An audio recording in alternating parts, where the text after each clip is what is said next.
Fort Vieux Logis was a small British frontier fort built at present-day Hortonville, Nova Scotia, Canada in 1749. During Father Loutre's War, Ranger John Gorham moved a blockhouse he erected in Annapolis Royal in 1744 to the site of Vieux Logis. The fort was in use until 1754. The British rebuilt the fort again during the French and Indian War and named it Fort Montague. The site of the fort is near the field where the Acadian Cross and the New England Planters Monument are located. Despite archaeological efforts, the exact location of the fort is unknown. Despite the British conquest of Acadia in 1710, Nova Scotia remained primarily populated by Catholic Acadians and Mi'kmaq. During King George's War, the British tried to occupy further up the Bay of Fundy, starting with Grand Pré. They built a palisade which was involved within the siege of Grand Pré. Father Loutre's War. Father Loutre's War began when Edward Cornwallis arrived to establish Halifax with 13 transports on June 21, 1749. By unilaterally establishing Halifax, the British were violating earlier treaties with the Mi'kmaq, which were signed after Father Rail's War.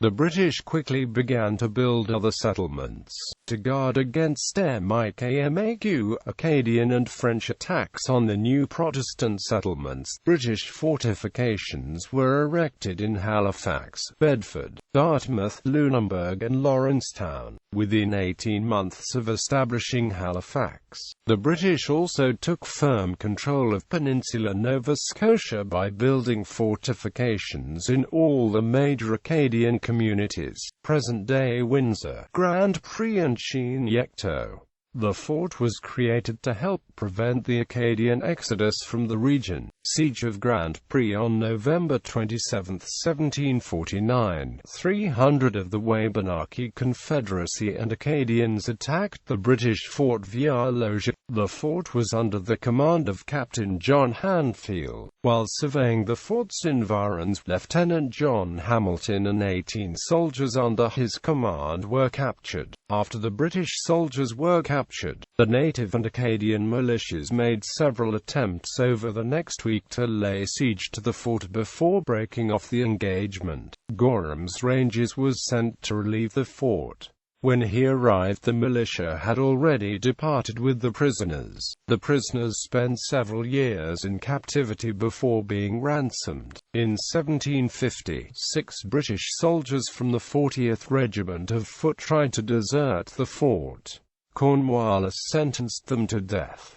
2 of them were shot, 3 of them were hanged and the bodies left to hang in chains. The first raid on Halifax happened in October 1750. While in the woods on Peninsula Halifax, Mi'kmaq scalped 2 British people and took 6 prisoners. Cornwallis's gardener, his son, were tortured and scalped.